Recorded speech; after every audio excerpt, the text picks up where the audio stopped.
महिला उत्पीड़न के खिलाफ हम सबको मिलकर लड़ना है। न्यूज 18 नेटवर्क और ट्रू कॉलर ने मिलकर महिला उत्पीड़न के खिलाफ एक कैंपेन शुरू किया, call it out because it's not okay.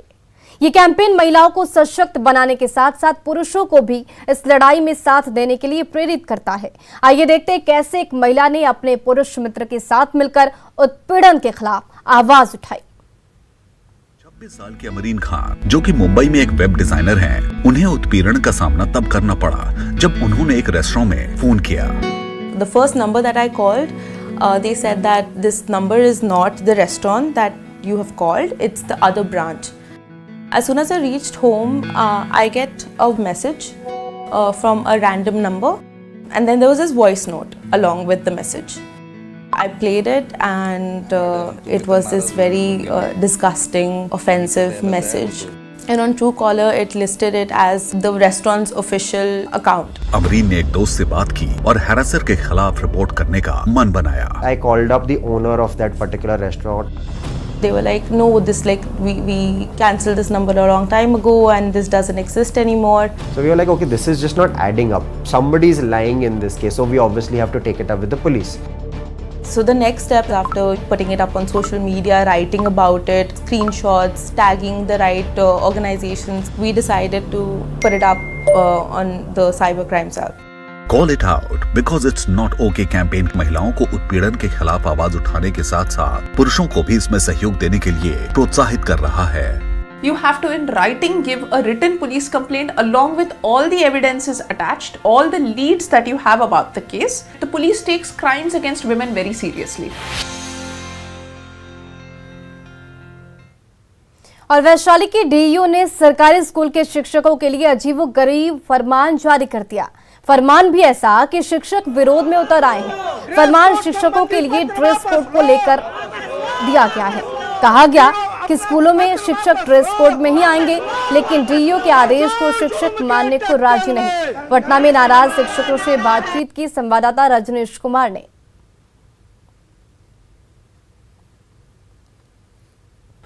पहले लखीसराय डीएम ने कुर्ता पायजामा पहनने वाले शिक्षक को जलील किया, अब वैशाली डीओ ने भी शिक्षकों के लिए फरमान जारी कर दिया है कि अब गुरुजी कुर्ता पायजामा और जींस टी शर्ट नहीं पहन सकते हैं।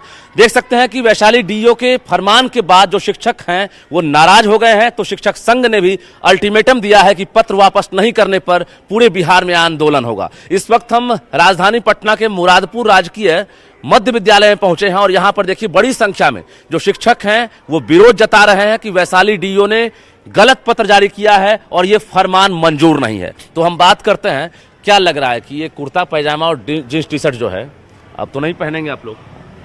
कुर्ता पाजामा और जींस टी शर्ट का जहाँ तक बात है, तो कुर्ता पाजामा या धोती कुर्ता ये हमारा ट्रेडिशनल ड्रेस है और हमारे दादा परदादा युग से जब से शिक्षा की बात हुई होगी, अभी गुरु पूर्णिमा पार हुआ है, जितने गुरुजी लोग हुआ करते थे जिनको हम लोग अपना आदर्श मानते रहे हैं, सभी धोती कुर्ता में ही आया करते थे।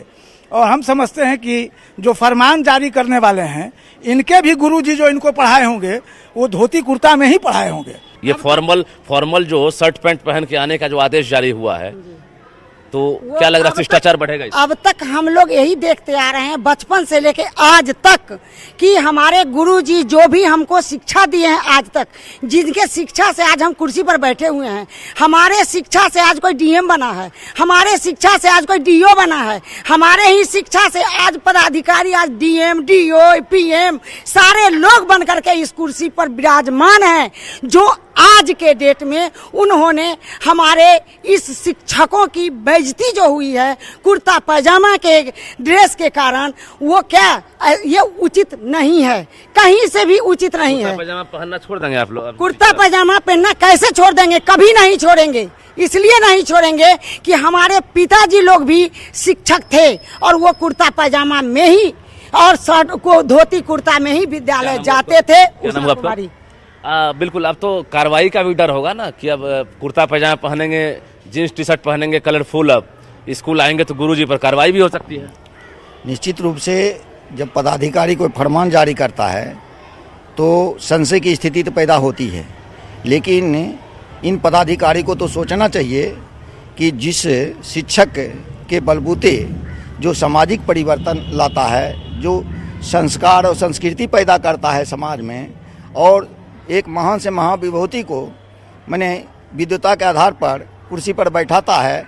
आज उन्हीं शिक्षकों को नसीहत देने के लिए ये तुगलकी फरमान जो जारी किए हैं, ये घोर अन्याय है। सवाल उठ रहा है और शिक्षक संघ ने अल्टीमेटम भी दिया है कि डीईओ अगर अपना आदेश वापस नहीं लेते हैं तो पूरे बिहार के शिक्षक जो है कड़ा आंदोलन भी करेंगे। कैमरामैन दीपक के साथ रजनीश कुमार, न्यूज़ 18 पटना। और शिक्षकों के लिए वैशाली डीईओ के फरमान पर आपत्ति प्रारंभिक शिक्षक कल्याण संघ ने भी जताया है। जिला के जिला शिक्षा पदाधिकारी ने शिक्षकों के लिए जो नया ड्रेस कोड लागू करने का आदेश जारी किया है, बिल्कुल ही आपत्तिजनक है, भारतीय संस्कृति परंपरा के बिल्कुल खिलाफ है। बिना विभाग के अनुमति के किसी तरह का ड्रेस कोड लागू करना उनकी तुगलकी फरमान प्रतीत होती है। अब क्या है ये ड्रेस कोड, ये भी अब आपको बताते हैं। ग्राफिक्स के जरिए ये तमाम जो मामले चल रहे हैं वो समझने की कोशिश कीजिए। देखिए, सरकारी स्कूलों में शिक्षकों के लिए ड्रेस कोड है। स्कूलों में फॉर्मल पैंट शर्ट ही पहनेंगे शिक्षक, ये कहा गया है। पढ़ाने के दौरान सौम्य पोशाक पहनने के निर्देश दिए गए। कुर्ता पायजामा और जीन्स टी शर्ट पहनने की मनाही है। डीईओ ने शिक्षकों के लिए निर्देश जारी किया। इस पूरे मुद्दे पर पॉइंट वाइज आपको बता रहे, सभी बीईओ और हेडमास्टर को भेजा गया है लेटर। शिक्षकों के लिए अब तक कोई ड्रेस कोड शिक्षा विभाग ने नहीं किया है लागू। तो ये पॉइंट वाइज आपको बता रहे थे कि वैशाली में शिक्षकों ने क्यों इस ड्रेस कोड का विरोध किया।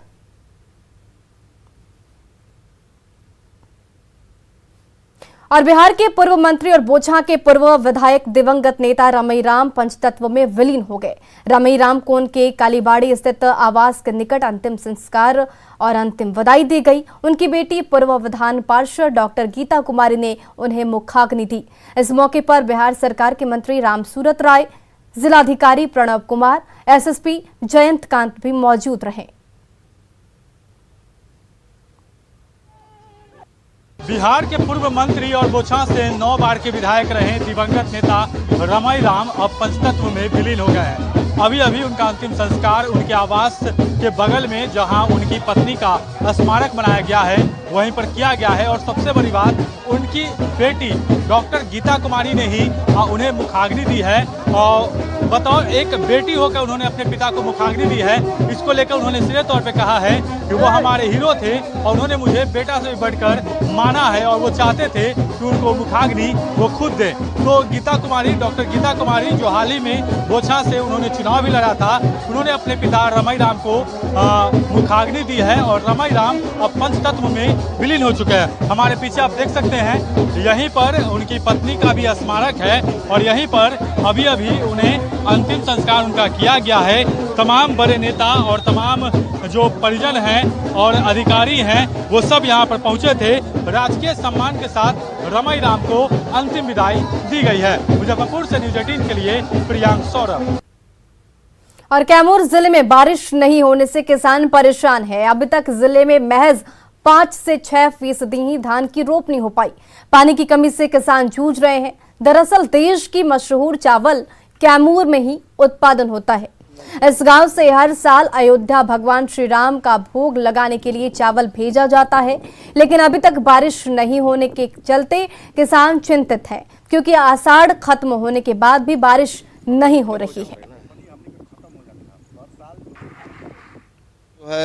राम जी को भोग लगाने के लिए लगभग इसी मोखरी गांव से लगभग 18 टन चावल गया था। लेकिन इस बार की स्थिति ऐसी है कि अब तक रोपनी हो गई थी अगले साल, या जो है लगभग 10 जुलाई तक रोपनी हो गया था। लेकिन अभी की स्थिति ऐसी है कि 1% भी रोपनी मोखरी गांव में नहीं हुआ है।